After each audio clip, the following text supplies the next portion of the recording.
አባቶች ሆይ ከመጀመሪያ የነበረውን አውቃችኋልና እጽፍላችኋለሁ። ጎበዞች ሆይ ክፉውን አሸንፋችኋልና እጽፍላችኋለሁ። ልጆች ሆይ አብን አውቃችኋልና እጽፍላችኋለሁ። አባቶች ሆይ ከመጀመሪያ የነበረውን አውቃችኋልና እጽፍላችኋለሁ። ጎበዞች ሆይ ብርቱዎች ስለሆናችሁ የእግዚአብሔርም ቃል በእናንተ ስለሚኖር ክፉውንም ስላሸነፋችሁ እጽፍላችኋለሁ። አንደኛ ዮሐንስ ወንጌል ምዕራፍ 2 ከቁጥር 13 እስከ 14። በስመ አብ ወወልድ ወመንፈስ ቅዱስ አሐዱ አምላክ አመ ሐሙሱ ለጥር በዛቲ ዕለት አዕረፈ ቅዱስ አውግስንዮስ በከዊነ ስም በመዋዕሊሁ ለኦልያኖስ ከሃዲ። አንድ አምላክ በሆነ በአብ በወልድ በመንፈስ ቅዱስ ስም ጥር 5 በዚች ቀን በከሃዲ ኦልያኖስ ዘመን የከበረ አውስግኒዮስ ምስክር ሆኖ ሞተ። ይህ ከንጉሥ ቆስጠንጢኖስ ጭፍሮች ውስጥ ነው። እርሱም እግዚአብሔርን የሚያመልከው ለድሆችና ለምስኪኖችም የሚመጸውት ነው። መስቀልም እንደ ከዋክብት በሰማይ እያበራ ለንጉሥ ቆስጠንጢኖስ በክብር ባለቤት ጌታችን ኢየሱስ ክርስቶስ ከማመኑ በፊት በተገለጠለት ጊዜ ይህ ቅዱስ አውግስንዮስ ወደ ንጉሡ ቀርቦ እንዲህ አለው፣ ይህ ለክብር ባለቤት ጌታችን ኢየሱስ ክርስቶስ ምልክቱ ነው። በዚህም ጠላቶችን ታሸንፋለህ። ያን ጊዜ ከቆስጠንጢኖስ ሰራዊት ውስጥ ከዚህ ቅዱስ ሰው በቀር የክርስቶስን ስም ይጠራ ዘንድ የደፈረ የለም። ቆስጠንጢኖስም በከበረ መስቀል ምልክት ጠላቶቹን ድል ባደረገ ጊዜ እውነተኛ ክርስቲያን ሆነ። የሃይማኖቱንም ሥልጣን አቁሞ ከፍ ከፍ አደረገ። ይህም ቅዱስ አውስግኒዮስ ዕድሜው 110 ዓመት እስከሆነ ድረስ እስከሆነው ከቆስጠንጢኖስ ከልጆቹ ዘመነ መንግስት በኋላ እስከ ከሃዲ ኦልያኖስ ዘመን ኖረ።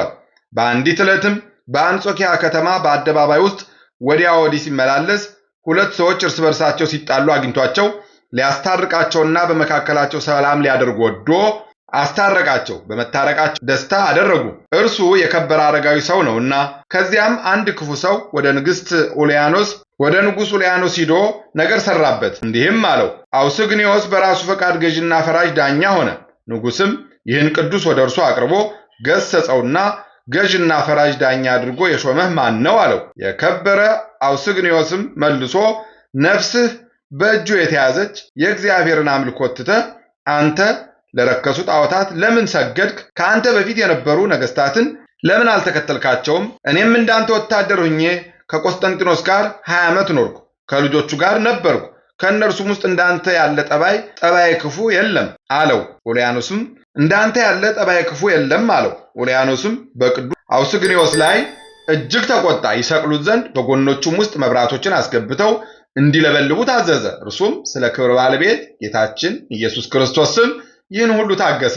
ማሰቃየቱን በሰለቸ ጊዜ ራሱን በሰይፍ ይቆርጡት ዘንድ አዘዘ። ወታደሮችም ሊቆርጡት በመጡ ጊዜ እስኪጸልይ ይታገሱ ዘንድ ለመናቸው። ጸሎቱንም ሲፈጽም የከበረች ራሱን ቆረጡት።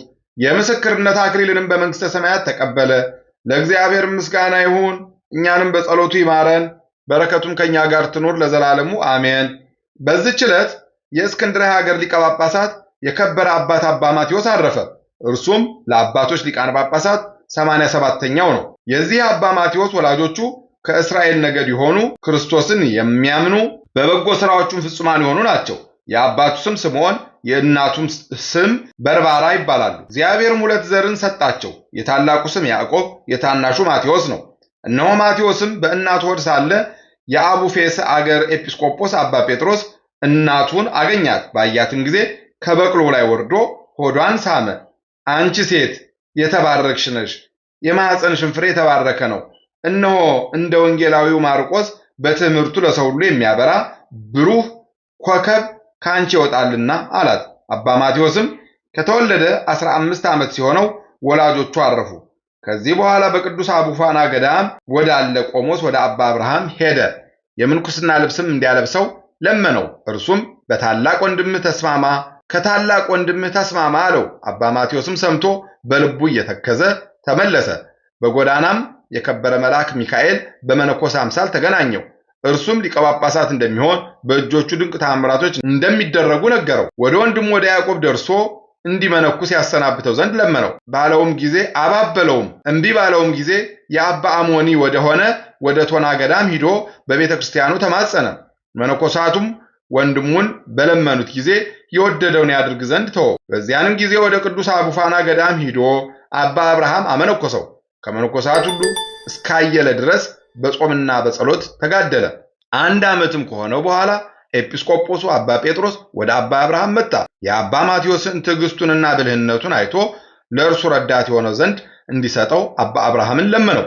ኤጲስቆጶሱም ያለ ውዴታው ከእርሱ ጋር ወሰደው። ፀሐይ ስትገባ ጀምሮ እስከምትወጣ ድረስ መላ ሌሊቱን እየተጋ በኤጲስቆጶስ ዘንድ ኖረ። ዕድሜው 15 ዓመት ሲሆነው ሳይወድ በግድ ኤጲስቆጶሱ ቅስና ሾመው። ሰይጣንም ቀናበት። ፊቷንም እስካሳየችውና ለክፉ ፍትወት ሥራ እስከተናገረችው ድረስ በአንዲት ደምግባት ባላት ሴት ልብ አድሮ አነሳሳት። እርሱ ግን ሞትን እስከተመኘ ድረስ በማልቀስ ወደ እግዚአብሔር ጸለየ። ከዚህ በኋላ ወደ ገዳሙ ያሰናብተው ዘንድ ወደ ኤጲስቆጶስ ገብቶ ማለደው። ኤጲስቆጶሱም መሄድን በከለከለው ጊዜ ወደ ዕቃ ቤት ገብቶ ወጋው። ብዙ የሆነ የኤጲስቆጶሳት መቀደሻ ልብሰ ተክህኖ አንስቶ በየጥቂቱ በምላጭ ቆረጠና መልሶ ከቦታው አኖራቸው። በማግስቱም ኤጲስቆጶሱ አባ ማቴዎስን መቀደሻዬን ልብሰ ተክህኖ አምጣልኝ፣ ዛሬ ቀድስ ዘንድ አለው። ባቀረበለትም ጊዜ እንደ እንጨት ጠራቢ ሆኖ በፊቱ ወደቀ። ኤጲስቆጶስም ተቆጥቶ ይህን የሠራ ማን ነው አለ። አባ ማቴዎስም እኔ ነኝ። አሁንም ወደ ቦታዬ ካላሰናበትከኝ በዚህ ቦታ በዝሙት ከምወድቅ ከዚህ የበለጠ እሰራለሁ አለው። ከዚህም በኋላ በየቀኑ 300 እንዲሰግድ በሌሊትም በቤትና በዋሻ ውስጥ ገብቶ እንዳያድር በቤተ ክርስቲያን በጸሎት ጊዜ በስተቀር እንዳይገባ ለገዳሙ ሰዎች ስለ እርሱ የውግዘት ደብዳቤ ጽፎ በቁጣ አሰናበተው። አባ ማቴዎስም ይህን ቅጣት ተቀብሎ 2 ዓመት ያህል ተጋደለ። ኤጲስቆጶሱም ትዕግስቱንና ቅንነቱን ሰምቶ የፍትሐትና የቡራኬ ቃል ላከለት። ከዚያ በኋላ ወንድሙ ያዕቆብ ወደ ገዳም ወጥቶ መነኮሰ። ሰይጣንም እስካሸነፈው ድረስ ተጋደለ።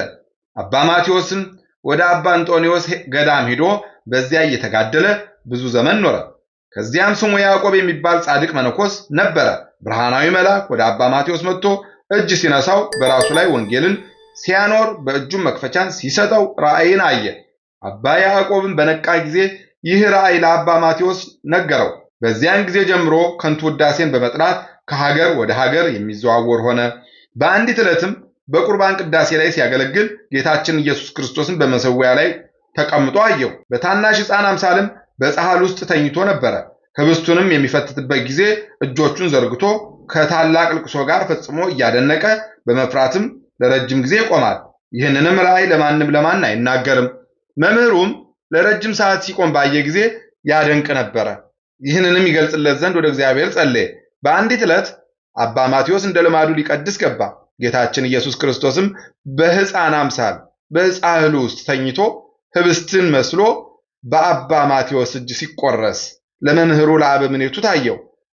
አበምኔቱም አደነቀ።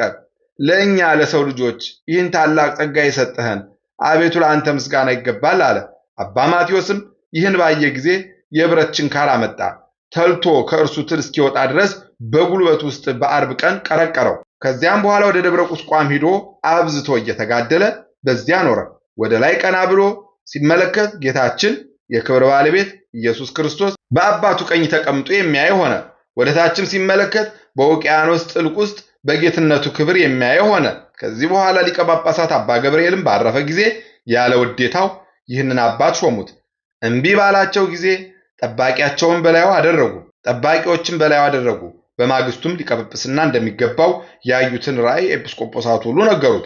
አባ ማቴዎስም እንደማይተው ታውቆ በስውር ምላጭ ወስዶ ምላሱን ጎትቶ ቆረጣት። በዚያች ሌሊት እመቤታችን የከበረች ድንግል ማርያም ወደ እርሱ መጥታ የሚያድን ቅባትን ቀብታ ምላሱን እንደ ቀድሞ አድርጋ መለሰችለት።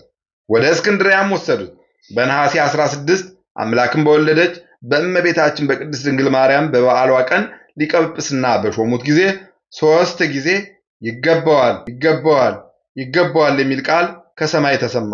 በክንዱ ላይም ያደርጉት ዘንድ የወንጌላዊ ማርቆስን ራስ አመጡ። እርሷም ወደ ላይ በረረችና አፉን ሳመችው።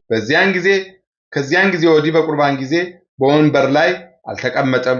በአርብና በረቡዕ ቀንም ከሰው ማንንም ወደ እርሱ ቤት የሚገባ የለም። ውድም አስፍሬ ነግሶ ሳለ የኢትዮጵያ ንጉሥ ዳዊት እንደሚነግስ ትንቢት ተናገረ። ይህም አባት በራሱ ላይ በሚያደርገው ቀጸላ በሽተኞችን በመፈወስ ሙታንን በማስነሳት በዘመኑ ብዙ ድንቅ ተአምራትን አደረገ። በዘመኑም ከምስር ስልጣን በታች ክፉ ሹም ተሹሞ ሊቀ ጳጳሳት ማቴዎስን አስቀድሞ የሌለ ግብርን ሊቀበለው ሽቶ ግድ አምጣ አለው። በከለከለውም ጊዜ ታላቅ የሆነ ድብደባን ደበደበው። ተሸክመውም ወደ ቤቱ ወሰዱት። በዚያችም ቀን ከዚህ ዓለም ጻዕር ታሳርፈው ዘንድ እመቤታችን ቅድስት ድንግል ማርያምን ለመናት። እርሷም ተገልጻ አትዘን፣ ከ8 ቀን በኋላ ታርፋለህ ብላ ተናገረችው።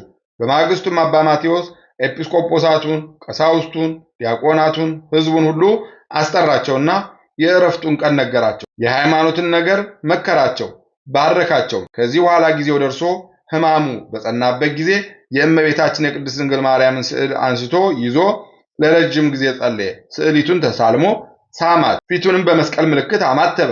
ክርስቶስን የሚያምኑ ምዕመናን ያሉበትን ሀገር ሁሉ ባረከ። በእሁድ ቀንም በሰላም አረፈ።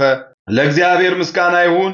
እኛንም በዚህ አባት ጸሎት ይማረን፣ በረከቱም ከኛ ጋር ትኖር ለዘላለሙ አሜን። በዚች ቀን የያሬውንስ የሌሎችም የሴቶችና የወንዶች የሮማዊ ለንጊኖስ አባ አርሳኒን የጎበኘው የእለእስክንድርያ የአውስያ መታሰቢያቸው ነው። በረከታቸውም ትድረሰን ለዘላለሙ አሜን። አንድ አምላክ በሆነ በአብ በወልድ በመንፈስ ቅዱስ ስም ጥር 6 በዚች ቀን የክብር ባለቤት ጌታችን ኢየሱስ ክርስቶስ ወደ ቤተ ግዝረት በመግባት የኦሪትን ሕግ ፈጸመ። ምስጋና ይሁን ለአብ ለወልድ ለመንፈስ ቅዱስ አንድ አምላክ በሚሆን ዛሬም ዘወትርም ለዘላለሙ አሜን። በጥር 5 ቀን የሚከበሩ ዓመታዊ የቅዱሳን በዓላት ቅዱስ አባ ማቴዎስ፣ ቅዱስ አውስግኒዮስ አረጋዊ ሰማዕት፣ ቅድስት እስክንድርያ፣ ቅድስት አውስያ ሰማዕት። ወርሃዊ በዓላት ቅዱስ ጴጥሮስ ሊቀ ሐዋርያ፣ ቅዱስ ጳውሎስ ብርሃነ ዓለም፣ አቡነ ገብረ መንፈስ ቅዱስ፣ ቅዱስ ዮሐኒ ኢትዮጵያዊ፣ ቅዱስ አሞኒ ዘናሂሶ፣ ቅድስት አውጋንያ ሰማዕትና ጻድቅ። የሰማነውን በልቦናችን ያሳድርብን። ከቅዱሳን አባቶቻችን ከቅዱሳት እናቶቻችን በረከት ረድኤት ያሳትፈን። የቅዱሳን ሐዋርያት የጻድቃን የሰማዕታት በረከታቸው ረድኤታቸው ይደርብን።